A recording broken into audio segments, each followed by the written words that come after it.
What if everything you've been told about going all in on your music is the very thing holding you back? Today, we're exposing one of the biggest lies in the music industry. This is the all-in music theory.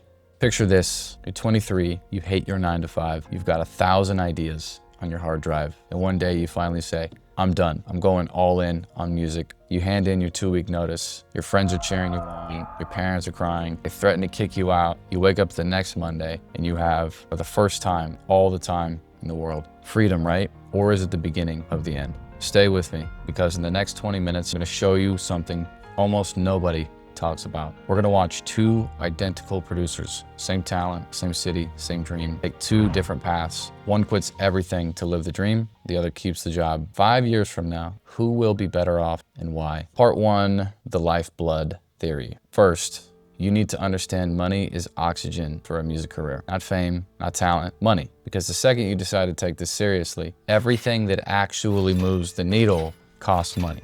A decent computer that doesn't crash, plugins, sounds, monitors, another 1,000. Flying to LA for one potential studio session that could change everything, $1,500. Rent in LA, $2,000 a month. It all costs money. Run out of money and your career dies slowly. And that's the big trick. I quit my job and dropped out of college after I made money from music. I didn't try to force income from nothing. I built it slowly and I enjoyed life in the process. But it's deeper than buying things. When rent is 2 weeks late and you're on your 3rd week of instant noodles, your brain is no longer in creative mode. It's in survival mode.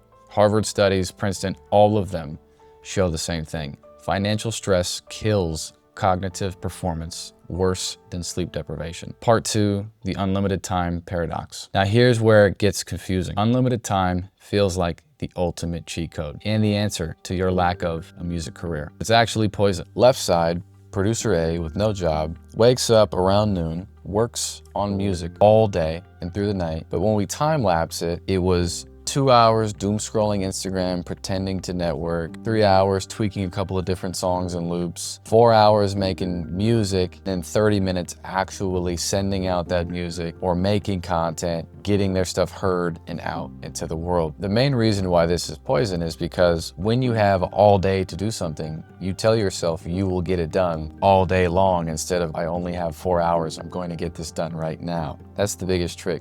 And then you have right side, producer B, they work a 9-to-5, they get home at like 6:30, and they only have 4 or 5 hours to work on music. They get to their laptop and they immediately start getting things done because they don't have a lot of time. They have to be decisive, they have to send out their ideas so people actually hear them, and scarcity of time creates intensity. A job hands you a deadline, whether you like it or not. Unlimited time means perfectionism and procrastination. Part three, the feedback vacuum. The third killer, zero income equals zero proof. When your day job pays you every 2 weeks, the market is telling you, yes, we want what you're offering and we'll pay you for it. When your music makes $0, there's no objective signal you're on the right path. It's a guessing game at that point until it's not. Earning even $50 a month for music forces you to learn marketing, packaging, customer service, while $0 teaches you nothing. Part four, the hidden cost nobody talks about. It's not just the music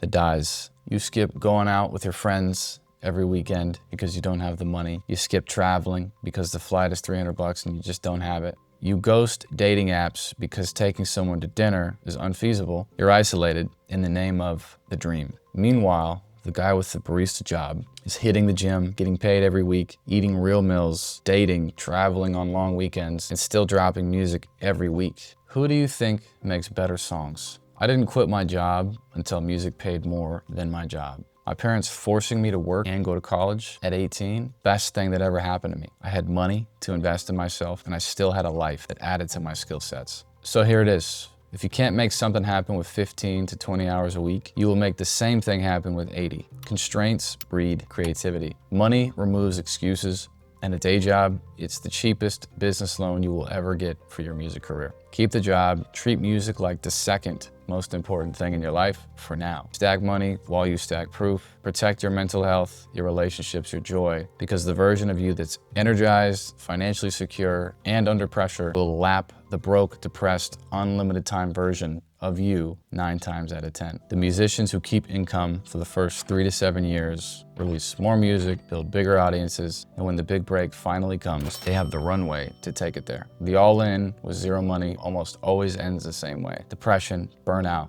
and a regular job again. Except now, they're years behind with nothing to show for it and little to no desire to continue pursuing their dream life. I've watched this play out hundreds of times. Choose the path that actually works. Keep the job temporarily. I promise the music and your future self will thank you. And please, we don't want to ignore 100,000 musicians because 100 musicians were able to figure out a way to make this work.